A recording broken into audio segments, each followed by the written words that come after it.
মনোভাব থাকতে হবে, আপনার মনের মধ্যে একটা অঙ্গীকার থাকতে হবে, যখনই সময় আসবে, যখনই সুযোগ আসবে, কোরআন বিরোধী প্রত্যেকটা আইন বঙ্গোপসাগরে ভাসিয়ে দেব।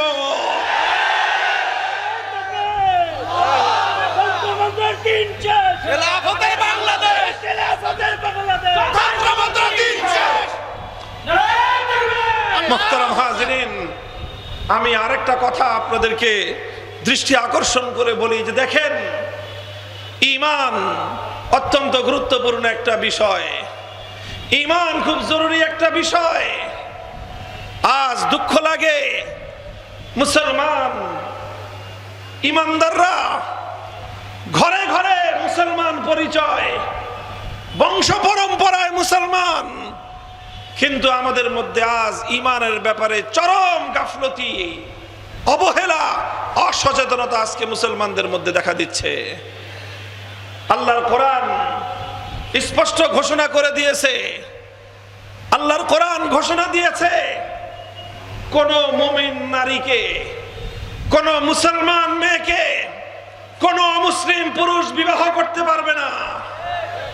কোন মুসলিম নারীর জন্য কোন অমুসলিম পুরুষের সঙ্গে বিবাহ বন্ধন আল্লাহর কোরআনের সুস্পষ্ট ঘোষণা অনুযায়ী হারাম। আইন কার? চিৎকার করে বলেন, এই আইন কার? মুসলিম নারী কোন হিন্দু পুরুষের সাথে বিবাহ হতে পারে না, কোন মুসলিম নারী খ্রিস্টান পুরুষের সাথে বিবাহ হতে পারে না, কোন মুসলিম নারী বৌদ্ধ পুরুষের সাথে বিবাহ হতে পারে না, কোন মুসলিম নারী ইহুদি পুরুষের সাথে বিবাহ হতে পারে না। বলবেন হুজুর যে অনেকে যে করে, যারা এটাকে করে এবং এটাকে বিবাহের নাম দেয়, যারা মুসলিম নারীর সাথে অমুসলিম পুরুষকে একত্রিত করে দিয়ে এটাকে আবার বিবাহের নাম দেয়, তারা ডবল অপরাধ করে। এক হলো অপরাধ করেছে, হারাম কাজ করেছে, আবার এটাকে পবিত্র বিবাহের শব্দ দিয়ে বিবাহের বিধানকে তারা কলঙ্কিত করার চেষ্টা করে। কথা বলতে বলতে কত দূর পর্যন্ত চলে যেতে হয়।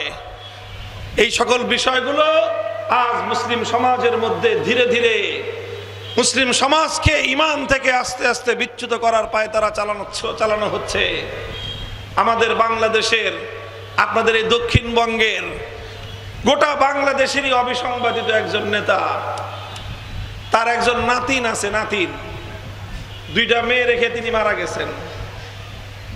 তার বড় ঘরের একটা ছেলে, আর বড় মেয়ের ঘরে একটা ছেলে আর একটা মেয়ে আছে। ওই ছেলেটা বিয়ে করছিল একটা খ্রিস্টান মেয়েকে। তারপরে তিনি ব্যাখ্যা দিলেন যে মুসলিম পুরুষের জন্য আহলে মধ্যেই অঙ্গীকার থাকতে হবে, আজকে আমার শক্তি নাই বলে এই আইনটাকে আমি উৎখাত করতে পারছি না। যেই মুহূর্তে আল্লাহ পাক রব্বুল আলামিন আমাকে শক্তি এবং সামর্থ্য দিবেন, আল্লাহর কোরআনের বিরুদ্ধে একটা আইন আমি এই দেশে এক চুল পরিমাণ অবশিষ্ট থাকতে দেব না। অর্থাৎ বাধ্য, যতদিন আপনি সেই আইনের অধীনে থাকতে বাধ্য, রাষ্ট্র আপনাকে বাধ্য করতেছে, ততদিন তো আপনি কিছু বলবেন না। কিন্তু আপনার মনে মনে